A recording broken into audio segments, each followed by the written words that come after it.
నమస్తే, నేను అంకిత. మనతో పాటు మాట్లాడడానికి ఆధ్యాత్మికవేత్త అలాగే అడ్వకేట్ టీకే శ్రీధర్ సార్ ఉన్నారు. ఆయనతో మాట్లాడి మరిన్ని విషయాలు తెలుసుకుందాం. నమస్తే సార్. నమస్కారం అమ్మా, చెప్పండి సార్. ఇప్పుడు చూస్తే పూరి జగన్నాథుని ఆలయం ఫైనల్గా దేశవ్యాప్తంగా అందరూ ఎదురు చూస్తున్నారు. రహస్యపు గది తలుపులు ఎప్పుడు తెరుస్తారా అని. ఫైనల్గా అయితే ఆ రోజు వచ్చేసిందని చెప్పుకోవాలి. సో దీన్ని మీరేమంటారు సార్? అంటే కొంతమంది చూసుకుంటే ఆ గది ఓపెన్ చేయొచ్చు అంటున్నారు. కొంతమంది భక్తులు ఏం చెప్తున్నారంటే ఆ గది ఓపెన్ చేస్తే చాలా అనర్థాలు జరుగుతాయి అనేసి అంటున్నారు. అంటే అమ్మా, పూరి జగన్నాథ్ ఆలయం లోపల అది ఒక చారిత్రకమైన ఒక ఆలయం. 12th సెంచరీ లోపల అనంత వర్మన్ చూడగంగ అనే అతడు వాళ్ళ అబ్బాయి వాళ్ళ అబ్బాయి దీన్ని నిర్మించారు. అంటే 12th సెంచరీ లోపల ఈ యొక్క నిర్మాణం జరిగింది. అయితే అప్పుడు కాలమున్న రాజులు చాలామంది కూడా రత్నాలు, ఆభరణాలు, సింహాసనాలు, కిరీటాలు, వజ్ర వైడూర్యాలు, కెంపులు ఇత్యాది గొప్ప గొప్ప విలువైన వస్తువులు స్వామివారికి వాళ్ళు ఇచ్చారు. అంటే వాళ్ళు ఇచ్చారు అంటే ఎండో చేశారు, వారు కైంకర్యం కింద తీసుకున్నారు. వాళ్ళు ఏం దానంలాగా చూసుకోకూడదు. ఏదో స్వామికి వారు దానం చేసినట్టు కాదు. వారి యొక్క ఔజ్వల్యం గురించి, స్వామి యొక్క అర్చామూర్తిలో వారు ఒక సుందరంగా కనపడడానికి, భగవంతుడి యొక్క ఆ యొక్క లీలా విశేషం అంతా కూడా అర్థం కావడానికి వారు ఇచ్చారు. అంతవరకే చూడాలి. ఇచ్చినప్పుడు ఆ యొక్క వస్తువులన్నీ కానీ, విలువైన కానుకలు కానీ ఏదో ఒక చోట్ల దాన్ని భద్రపరచాలి కదా. ఆ భద్రపరిచిన ప్రాంతమే రత్న భాండాకారం. సరే, ఆ భాండాగారం లోపల మనం 3 రహస్య గదులు ఉన్నాయి. 2 వారు తెరిచినప్పుడు వారికి కొన్ని చెక్క పెట్టెల లోపల ఈ యొక్క ఆభరణాలన్నీ దాంట్లో ఉన్నాయి అని చూశారు. కానీ అక్కడ లెక్కించలేరు కదా. అవన్నీ తీసుకొని వెళ్ళి ఒక ప్లేస్లో దాన్ని భద్రపరిచి అప్పుడు లెక్కించడం అనేది ప్రారంభమవుతుంది. ఈ యొక్క ఆలయం గురించి, ఈ యొక్క లెక్కింపు గురించి హైకోర్టు లోపల, అంటే ఒరిస్సా హైకోర్టు లోపల రిట్ పిటిషన్ వేయడం జరిగింది.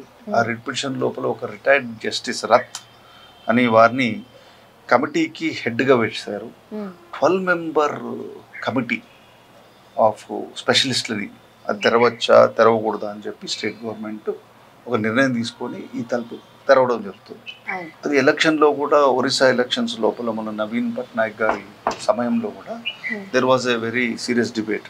దీంట్లో నగలన్నీ కూడా 1978 నుంచి లాస్ట్ తెరిచారు. ఆ తర్వాత తెరవలేదు. కాబట్టి ఈ వజ్ర వైడూర్యాలు, కెంపులు కానీ ఇవన్నీ కూడా ఏమైనా జరిగి ఉండొచ్చు అనేది ఒక అపవాదం వచ్చింది. కీస్ కూడా పోయాయని అది మళ్ళీ ట్రెజరీ నుంచి తీసుకొని వచ్చి దాన్ని ఓపెన్ చేశారు. సో ఇది జనరల్ ఇష్యూ. అయితే కొందరి దృష్టిలో ఏంటంటే అక్కడ రహస్య గది తెరవడం వల్ల నాగబంధం ఉందని, లేకపోతే రహస్య గది తెరిచిన వెంటనే ఏదో అనర్థం జరుగుతుందని చెప్తున్నారు. కాబట్టి ఈ 3వ రహస్య గదిని తెరిచినంతనే ఒక ఏదో తెలియని విపత్తు జరుగుతుందని, అనర్థం జరుగుతుందని ఒక ప్రచారం అయితే జరుగుతుంది. ఎప్పుడైతే అలాంటి ప్రచారం జరిగినప్పుడు మనం శాస్త్రీయంగా ఆ ప్రచారాన్ని ఎదుర్కోగలమా, లేకపోతే మనం ముందుకు వెళ్ళగలమా అనేది క్వశ్చన్. ఒక ప్రశ్న ఉత్పన్నమైంది. భగవంతుడు, ప్రజాశ్రేయస్సు, అకౌంటింగ్ అన్నప్పుడు ఇంతవరకు 2 గదులు తెరిచారు. 3వ గది కూడా తెరిచేసి దాన్ని భద్రపరచడం, ఇప్పుడు ఇంతకుముందు భద్రపరచలేదు అనేది ఒక అపవాదం. ఇప్పుడు ఆ రత్నాలు ఏవైతే వైడూర్యాలు, సింహాసనాలు, బంగారం, ఆభరణాలు ఇవన్నీ కూడా ఒక లెక్కింపు ప్రక్రియ చేసి అసలు వజ్రాలు ఎన్ని ఉన్నాయి, వైడూర్యాలు ఎన్ని ఉన్నాయి, ఎవరెవరు ఏ సమయంలో ఇచ్చారు అనే హిస్టారికల్ రికార్డ్స్ ఉంటే ఇంకా మంచిది. ఆ రికార్డ్ అప్పుడు లేదనుకోండి, ఇప్పుడైనా కూడా ఆ రికార్డ్ని చెప్పి వాళ్ళు దాన్ని తీయడం ఒక మంచి పద్ధతి అని అనుకుంటున్నాను. లేకపోతే ఇప్పుడు ఇక్కడికే భయపడిపోయి తీయలేదనుకోండి, మరి ఈ 2 ఎందుకు తెరిచినట్టు. కాబట్టి ప్రభుత్వం తప్పకుండా ముందరకు వెళ్తుంది. ఆ రహస్య గదిలో ఉన్నదాన్ని ఇప్పుడే మనకు ఆ లెక్క రాదు. ఒక సమయం పడుతుండొచ్చు, ఒక 10 రోజులు 20 రోజులు సెగ్రిగేషన్కే పడుతుంది. ఇప్పుడు ఒక 4 పెట్టెలు దొరికాయి అనుకోండి, ఆ 4 పెట్టెలు మళ్ళీ మిక్స్ చేయకూడదు. ఏ పెట్టెలో ఏముందో దాని ప్రకారం ఒక అకౌంట్ చేసి మంచి వాల్యూయర్స్ని తెచ్చి, అది ఇంటర్నేషనల్ మార్కెట్లో కానీ అంతర్జాతీయ మార్కెట్లో ఇవన్నీ కూడా యాంటిక్ వాల్యూ, వీటి వాల్యూ ఇమ్మెజరబుల్ అండ్ ఇన్వాల్యుబుల్. దాన్ని అసలు మనం లెక్క కట్టలేము. సంపదకు సంపాదించింది, కల్చర్కి సంబంధించింది కాబట్టి ఆ దృష్టిలో చూడాలి. అది తీసిన సంపదని భగవంతుడికే వినియోగించాలి. సో సార్, ఇప్పుడు 1978లోనే దేవాలయంలో ఏవైతే ఆభరణాలు ఉన్నాయో సో అవన్నీ లెక్కించడానికే 70 రోజులు పైగా పట్టింది అనేసి చెప్తున్నారు. సో ఇప్పుడు ఎన్ని రోజులు పట్టబోతుంది అంటారు? అంటే అప్పుడున్న పరిస్థితుల లోపల 70 రోజులు పట్టింది అంటే ఆభరణాలు ఎన్ని ఉన్నాయో మనకు తెలియదు. తెలిసినా కూడా లెక్కించడం అనేది 1, 2, 3 అని లెక్క కాదు కదా. దాని యొక్క వాల్యుయేషన్ లెక్క వేసేటప్పుడు దానికి సమయం పడుతుంది. 70 రోజులు అప్పుడు పట్టినప్పుడున్న పరిస్థితులు వేరు, ఇప్పుడు పరిస్థితులు వేరు. ఇప్పుడు టెక్నాలజికల్గా మనం చాలా అడ్వాన్స్ అయిపోయాం. ఇప్పుడు ఏంటంటే అంతా వీడియోగ్రఫీ జరుగుతుంది. ప్రతి విషయం జరిగినప్పుడు దాన్ని ఎలా సెగ్రిగేట్ చేయాలి, దాన్ని ఏ టైం పీరియడ్ అని హిస్టారియన్స్ కూడా రావాల్సి వస్తుంది, చరిత్రకారులు రావాలి, ఆర్బీఐ నుంచి స్పెషలిస్టులు రావాలి, ఇంకా వాల్యూయర్స్, డైమండ్ ఇవన్నీ వాల్యూయర్స్ రావాలి, తర్వాత ఆర్కియలాజికల్ డిపార్ట్మెంట్ రావాలి. వాళ్ళందరి మధ్యలో ఒక సమీకృతమైన యాక్టివిటీ జరగాలి. అప్పుడే దాన్ని మనం సమయం చెప్పచ్చు. కాబట్టి కొన్ని దాంట్లో ఏది కరెక్టు ఏది రాంగు అనేది డిసిషన్ అది చేస్తున్న వాళ్ళకి తెలుస్తుంది. సమయం కూడా వాళ్ళే చెప్పగలగాలి. ఇప్పుడు ఆ కమిటీ ఆధ్వర్యంలో జరుగుతుంది కాబట్టి ఒక రిటైర్డ్ ఒరిస్సా హైకోర్టు జడ్జ్ ఆ కమిటీకి చైర్మన్ కాబట్టి తప్పులు ఏమీ జరగవని మనం భావిస్తున్నాం. జరిగిన దాన్ని మొత్తం ఒక డాక్యుమెంటేషన్ జరుగుతుంది అని చూడాలి. సమయం ఎంతన్నా పట్టనేయండి, అది మెటీరియల్. ఆ వస్తువు ఏదైనా ఒక్క చిన్న డైమండ్ కానీ చిన్న భగవంతుడికి సంబంధించిన వస్తువు కానీ అది మిస్యూజ్ కాకూడదు, వేరే వాళ్ళ అన్యుల చేతికి వెళ్ళకూడదు. అంతవరకే మనం చూస్తాం. ఎప్పుడన్నా పట్టనేయండి, దాని వాల్యుయేషన్ వచ్చేస్తుంది కదా. ఎంత సపోజ్ కొన్ని 1000 కోట్ల వాల్యుయేషన్ వచ్చినా అది భగవంతుడిదే కదా. దానివల్ల మనకి వచ్చే లాభం కానీ భగవంతుడికి లాభం జరుగుతుంది. కనీసం అతనికి అకౌంట్ ఫార్ అయిపోయింది అతనికి. మనకి ప్రజలకి దాంట్లో భగవంతుడు ధరించి ఉన్న ఆనందం పొందగలుగుతాం కానీ మిస్యూజ్ కాలేదని ఆనందం పడతాం కానీ దానివల్ల ఎటువంటి నష్టము కానీ ప్రజలకి లాభం కానీ, లాభం అంటే భగవంతుడికి లాభం, మనకు కూడా లాభం, అంతవరకే చూడాలి. సార్, అయితే ఇక్కడ చూస్తే అక్కడ రహస్యపు గదిలో ఏంటి పసిడితో చేయబడిన విగ్రహాలు ఉన్నాయని, అలాగే మహాలక్ష్మికి సంబంధించిన కొన్ని వడ్డానాలు అయితే ఉన్నాయి అనేసి అంటున్నారు సార్. అసలు ఎంతవరకు నిజమంటారు? అంటే ఇప్పుడు గది తలుపులు ఓపెన్ చేయకముందే ఇవన్నీ ఊహాగానాలు వస్తున్నాయి. ఇప్పుడు మనము శాస్త్రీయంగానే వెళ్ళాలి. ఇప్పుడు అక్కడ కెమెరా ఉంది, కెమెరా అక్కడ పనిచేయట్లేదు, అవన్నీ తీసుకొని వచ్చి ఏ లైటింగ్లో చేస్తున్నారో మనకు తెలియదు. ఇప్పుడు లైటింగ్ ఉండుంటే ఆ రహస్య గది లోపల కెమెరాస్ను కూడా పంపించుండేవాళ్ళు కదా. కాబట్టి వాళ్ళు తీసుకొని వస్తున్నప్పుడు మహాలక్ష్మికి వడ్డానాలు ఉన్నాయా అంటే మనం ఆ కాలగమనంలోకి వెళ్ళాలి, ఆ కాలంలోకి వెళ్ళాలి. రాజులు వీళ్ళందరూ కూడా ఎందుకు 50 సంవత్సరాల వరకు కూడా అందరూ వివిధమైన ఆభరణాలు ధరించి ఉండేవారు 50 years బ్యాక్. ఇప్పుడంటే మనకు అన్ని ఆర్టిఫిషియల్ జ్యువెలరీ, ఆర్టిఫిషియల్ గోల్డ్ ఇవి వచ్చింది. కానీ అప్పుడు కాలంలో ప్రతిదీ కూడా బంగారమే మెయిన్ ఇష్యూ. కాబట్టి ఒక్కొక్క రాజు ఒక్కొక్క భక్తుడు తన ఇష్టం అనుగుణంగా చేసి ఉండొచ్చు. అది పెద్ద మనం సందేహించాల్సిన అవసరం లేదు. అక్కడ ఉండొచ్చు, ఉండదు అని మనం చెప్పలేము. ఎందుకంటే ఇది ఉండి తీరాల్సిన ఇది కాబట్టి అక్కడ ఉండొచ్చు. ఆ ఉన్నదాన్ని వాళ్ళు కరెక్ట్గా లెక్కింపు వేసి మహాలక్ష్మి గారికి కానీ, అంటే బలభద్రు, సుభద్ర, ఆయన జగన్నాథుడు అంటే మొత్తం ఈ విశ్వానికంతా కూడా ఆయన ఆధీనంలో ఉంది అని శ్రీకృష్ణుడు మహావిష్ణువు యొక్క అవతారం.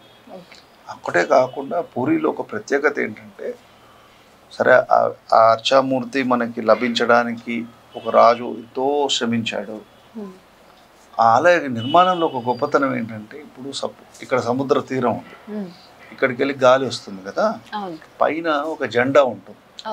ఆ జెండా ఇప్పుడు గాలి ఇలా వస్తున్నప్పుడు జెండా వెనక్కి వెళ్ళాలి, కానీ ఇది ముందరికి వెళ్తుంది. సో అది ఒక అంటే దాని అర్థం ఆ టెంపుల్ ఖగోళ శాస్త్రం గురించి కానీ మొత్తం మన విండ్ టెక్నాలజీ అన్నీ అప్పుడు తెలిసి కట్టి ఉంటారు. కాబట్టి అంత అద్భుతమైన ఆలయం అది. అది హిందువుల యొక్క గొప్ప విశ్వాసం ఆ జగన్నాథుడి మీద. రథయాత్ర కూడా మనం చూస్తాం. కాబట్టి ఏంటంటే పబ్లిక్ ఇంట్రెస్ట్ జనరేట్ అయింది. స్వామికి ఎంత వచ్చిందంటే 78 నుంచి వీళ్ళు చేసి ఉండాల్సింది, మరి for the reasons best known ఎందుకు చేయలేదో మనకు తెలియట్లేదు. కాబట్టి అన్నీ అకౌంట్ ఫర్ అయ్యేంత వరకు మనం ఏం మాట్లాడలేము. చేయాలా చేయకూడదు అనే టాపిక్ ఇప్పుడు లేదు, ఎందుకంటే డెసిషన్ ఆల్రెడీ టేకన్. ఇప్పుడు ఓన్లీ థింగ్ ఏంటంటే అక్కడ ఉన్నది కరెక్ట్ ఉందా లేదా, ఆ వాల్యుయేషన్ ఏంటి అనేదే మనం ఇంట్రెస్ట్ చూడాలి. ఈ ప్రాసెస్లో పూరి జగన్నాథుడి యొక్క రత్నభండారమే కాకుండా అసలు ఈ జగన్నాథుడు ఎవరు, ఈ చరిత్ర ఏమిటి, శ్రీకృష్ణుడు ఎవరు, శ్రీకృష్ణుడు ద్వారకాని నిర్మించాడు. ఎందుకంటే జరాసంధుడు అటాక్ చేస్తాడు, వాళ్ళున్న అటాక్ చేస్తూ ఉంటాడు. ఉగ్రసేన మహారాజు వాళ్ళందరూ వచ్చినాక అటాక్ చేస్తుంటే శ్రీకృష్ణుడు ఏం చేస్తాడంటే 17 సార్లు యుద్ధం జరుగుతుంది. ఆ తర్వాత బలరాముడు వీళ్ళిద్దరు కలిసి ద్వారక కట్టారు. It is in the western Coast, ఇదేమో ఈస్టర్న్ కోస్ట్లో ఉంది. కాబట్టి ఈ ప్రాసెస్లో కేవలం మనం రత్న భాండాగారం అని చూడకుండా ఒక్క నిమిషం ఆలోచించండి. 12th సెంచరీ అంతకుముందు ఉన్న రాజులు ఎవరు అంటే మౌర్య డైనాసిటీ టైంలో కళింగ యుద్ధం జరిగింది. అశోక వాజ్ డిఫీటెడ్ కాదు, అశోక డిఫీటెడ్ అప్పుడున్న కళింగ రాజుని డిఫీట్ చేశాడు. అసలు దీని భౌగోళికంగా ఎక్కడుంది కళింగ ప్రాంతం? మహానది అండ్ ఇక్కడ గోదావరి మధ్యలో ఉన్న ప్రాంతమే కళింగ ప్రాంతం. దీన్ని ఓడ్రేవు ఒరిస్సా అని నామధేయం. సో మనం ఇక్కడ చూడాల్సింది ఏంటంటే కేవలం అంటే మీ ఛానల్స్కి నేను చెప్పేంత పెద్దవాడిని కాదు, కానీ అక్కడ మనం చూడాల్సింది ఏంటంటే you must take this opportunity to go in to the history of our nation. అసలు ఏమిటి ఈ కల్చరల్ రెజ్యుడివేషన్ ఇప్పుడు అవుతుంది, ఈ రత్న భాండాగారం ఇష్యూ ఓకే, అసలు ఒరిస్సా ఏమిటి, అక్కడ ఎన్ని గొప్ప గొప్ప ఆలయాలు ఉన్నాయి. లింగరాజ ఆలయం ఉంది, కొనార్క్ ఆలయం ఉంది. సో ఈ ఆపర్చునిటీ తీసుకొని మన దేశం యొక్క సంపద ఆర్కియలాజికల్గా కానీ స్పిరిచువల్గా కానీ సైంటిఫిక్గా కానీ ఆర్ ఆ నిర్మాణ శైలి కానీ అది ఏంటంటే ఇది Kalinga style of architecture.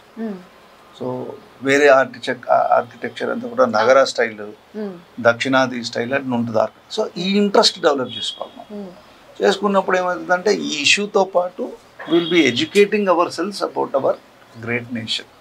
So ఆ విషయాల్లో అలాగే అక్కడ మనం చూడాల్సిందంటే కృష్ణుడికి ఇక్కడ ఏం సంబంధం, బలభద్రో సుభద్ర కృష్ణుడు ఈ రూపంలో ఎలా వచ్చారు, అది ఒక చెట్టులో నుంచి తీస్తారు, ఈ అర్చామూర్తిని తీస్తారు. ఎందుకు అలా జరిగింది చరిత్ర, అసలు ఏ రాజులు ఎలా తప్పించారు ఆ స్వామి గురించి, అతడి క్షేత్ర మహిమ ఏంటి, ఆ గొప్పతనం ఏంటి, ఆ ప్రాసెస్ లోపల కృష్ణుడి యొక్క అన్నగారైన బలరాముడు మహాబలవంతుడు. అతడు ఎలా వ్యవసాయానికి మూలమైన ఆధారం బలరాముడు వేసిన బీజం. సో మనం ఇప్పుడున్న అగ్రికల్చర్ రిఫార్మ్స్ ఇప్పుడు మాట్లాడుతున్నాం. అప్పుడు ఏం చేస్తాడు బలరాముడు, యమునని తన యొక్క ఇది ఉంటుంది కదా నాగలితోని గీత గీస్తాడు. సో ఈ చరిత్ర అంతా కూడా తెలుసుకోవాలి. ఈ భాండాగారంలో వచ్చిన రత్నం విలువ ఎందుకు, మనకి కల్చరల్ విలువ ఏంటి, హిస్టరీ ఏంటి, how so much of effort ఉంది, ఎంత డెప్త్ ఉంది.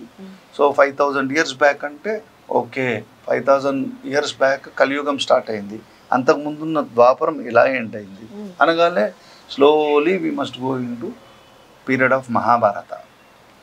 అలాగే ఏ పురాణాలు, స్కాంద పురాణం చెప్తుంది, స్కాంద పురాణం రచించింది ఎవరు, చెప్పింది ఎవరు, వేదవ్యాస మహర్షి. ఇంకో పురాణం చెప్తుంది, ఆ పురాణం లోపల దీని గురించి ఎక్కడెక్కడ ఉంది, ఏ పద్యాల్లో ఉంది, అది కదా మనం తెలుసుకోవాల్సింది. సో అలా తెలుసుకుంటున్నప్పుడు ఏమవుతుందంటే ఇది రెండు పాస్ట్ అండ్ ప్రజెంట్ రెండు ఒక మంచి అందమైన మేళవింపుతో మనకు అన్ని విషయాలు తెలుస్తుంది. అది నేను అనుకోవడం పూరి జగన్నాథ్ విషయం. అండ్ సార్ మీరు చెప్పినట్లుగానే ఈ దేవాలయానికి ఇంకొక ప్రత్యేకత కూడా ఉంది అని చెప్తున్నారు సార్. ఎందుకంటే ఇది చూసుకుంటే పూరి జగన్నాథుని ఆలయం వచ్చేసి సముద్రపు ఒడ్డున ఉంది. అయితే అంటే పూరి జగన్నాథుని ఆలయంలోకి ప్రవేశించగానే ఆ కెరటాల సౌండ్ ఏదైతే శబ్దం వస్తుందో అది వినిపించదంట సార్. దేవాలయం లోపల ఉన్నంత వరకు ఆ శబ్దం వినిపించదంట. ఆ దేవాలయం లోపల నుంచి బయటికి అడుగు పెట్టగానే మళ్ళా ఆ శబ్దం కానీ ఏదైతే సౌండ్ ఉంటుందో అది వినిపిస్తుందంట. అది అంటే ఇది ఒక మెరాకిల్ అనుకోవచ్చు కదా సార్. అది మిస్టరీయా, మిరాకిలా, లేకపోతే ఆర్కిటెక్చరల్ వండరా, అకాస్టిక్స్? సో అప్పుడు అదే this is good question. So మనం ఏం చూడాలంటే అది మిస్టరీ అయితే ఒక నిమిషం ఆలోచిస్తాం. ఇంకో విధంగా చూస్తే మన ఆర్కిటెక్చరల్ ఆ నిర్మాణం చేసిన గొప్ప ఇంజనీరింగ్ స్కిల్స్ని కూడా మనం మెచ్చుకోవాలి కదా. సో ఇప్పుడు మనం ఒక రూమ్లో ఉన్నాం అనుకోండి, సౌండ్ ప్రూఫ్ లాగా, అప్పుడు స్టోన్తోనే ఆ సౌండ్ ప్రూఫింగ్ చేసినారని మనం తెలుసుకోవాలి కదా. మంచి క్వశ్చన్ అడిగారు. So this should be our investigation.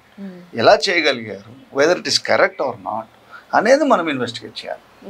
దాన్ని మిస్టికల్గా చూసినప్పుడు అక్కడ భగవంతుడు ఉన్నాడు కాబట్టి శబ్దం రావట్లేదు అనేది ఒక ఎత్తు, maybe that is also correct. కానీ అక్కడ కట్టడం ఉంది, కట్టడం ఉన్నప్పుడు కట్టినవాడు ఉన్నాడు. సో వాడికున్న స్కిల్ని కూడా మనం చూడాలి కదా. ఆ స్కిల్లో చూసినప్పుడు then will understand the great wisdom of our exterior people.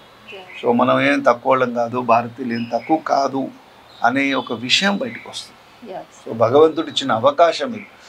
Puri Jagannadh రత్నాభండారంలో ఉన్న విషతో భగవంతుడు మనకి ఇచ్చిన అవకాశం to know about the glorious past, మన యొక్క చరిత్ర మూలాలని మనం తెలుసుకోవడానికి గొప్ప అవకాశం అని నేను అనుకుంటున్నాను. అంటే నెక్స్ట్ జనరేషన్కి ఈ హిస్టారికల్ మూమెంట్స్ ఏవైతే జరుగుతున్నాయో నెక్స్ట్ అప్కమింగ్ జనరేషన్కి కానీ ఇప్పుడున్న జనరేషన్కి కానీ ఎలా తెలియబోతుంది మన ఇండియన్ హిస్టరీ కానీ టెంపుల్స్లో? ఇప్పుడు ఎలా తెలుస్తుందంటే ఇప్పుడు దేవుడు 78 నుంచి ఎవరు పట్టించుకోలేదు అనుకుందాం. ఇప్పుడు ఒక కారణంగా మీడియా అటెన్షన్ అయితే వచ్చింది కదా. నేను అదే చెప్తున్నా, అది మనం చెప్పనక్కర్లేదు. అక్కడ వరకు ఆగకుండా మీరు మీలాంటి యూట్యూబ్ ఛానల్స్ మీరందరూ రీసెర్చ్ చేయాలి కదా. You must also give this will be a topic of interest for everybody. ఇక్కడ ఈ ఇష్యూ వచ్చింది, ఈ 2 రోజులు ఉంటుంది, తర్వాత ఇంట్రెస్ట్ పోయాక వ్యూస్ పోయాక ఇంకా అవసరం లేదనుకోకుండా you must go on researching. అప్పుడు మీకు యూట్యూబ్ ఛానల్స్ కూడా ఒక విలువ, మీరు ఇచ్చేది ఒక పబ్లిక్ ఇన్ఫర్మేషన్. మన ఫండమెంటల్ ప్రాథమిక బాధ్యత ఏంటంటే know the greatness of your own culture. నీ నేషన్ గురించి నువ్వు తెలుసుకోవాలి, ఫండమెంటల్ డ్యూటీస్ అవి. కాబట్టి ప్రాథమిక బాధ్యతల్లో అది ఉంది. కాబట్టి you take advantage and create more awareness instead of getting small tidbits ఏదో చేసి. సార్ ఇప్పుడు చూస్తే ఇప్పుడు హిస్టారికల్ ఇది ఇప్పుడున్న జనరేషన్కి కానివ్వండి అప్కమింగ్ జనరేషన్కి కానివ్వండి, అంటే ఇది ఒక ఎలాంటి లెసన్ కాబోతుంది అంటారు? లెసన్ కంటే కూడా it is A eye opener. Okay, eye opener for hour greatness of our tradition and culture. So right are wrong ఇప్పుడు ఏమైంది, ప్రతివాడి దృష్టి అక్కడ ఉంది కాబట్టి ఈ దృష్టి ద్వారా ఒక క్యాపిటల్ ఆఫ్ ఒరిస్సా స్టేట్ దాని యొక్క టూరిజము, అక్కడ ఎన్ని సముద్రాలు ఉన్నాయి, సముద్రం ఎలా ఉంది, అక్కడ కోస్ట్ లైన్ ఎంత ఉంది, ఆ ఎకానమీ ఏంటి, అలాగే దీని యొక్క చరిత్ర ఏమిటి, అలా పాస్ట్కి డిగ్ చేసుకుంటూ పోయి భారతదేశంలో అంతర్భాగం కదా. ఇప్పుడు there is a link between, ఇప్పుడు చూడండి చైతన్య మహాప్రభు మూమెంట్, వంగదేశం ఇది ఓడ్రేవ్, ఒరిస్సా అండ్ బెంగాల్ ఆల్మోస్ట్ వాళ్ళ లైఫ్ స్టైల్స్లో ఒకే ఉంటుంది. They share a coastline. మన ఆంధ్ర కూడా షేర్స్ ఏ కోస్ట్ లైన్. కాబట్టి ఈ స్పార్క్ను ఉపయోగించుకొని అన్ని వివిధ అంశాలకు సంబంధించినంత కూడా రీసెర్చ్ చేస్తుంటారు. అలాంటి విషయాలన్నీ కూడా ప్రజలకు ఎడ్యుకేట్ చేస్తుంటారు. జస్ట్ ఎంటర్టైన్మెంట్ ఎన్రోల్ చేస్తారు, ఎవరో రాశారు ఏదేదో రాస్తున్నారు, అవన్నీ కొన్ని రోజులు టెంపరీ వాల్యూ ఉంటుంది. కానీ రియల్ ఎడ్యుకేటివ్ వాల్యూలో ఉన్న విషయంగా చేస్తే youngsters will be very very very they will get very good enlightenment about this issues.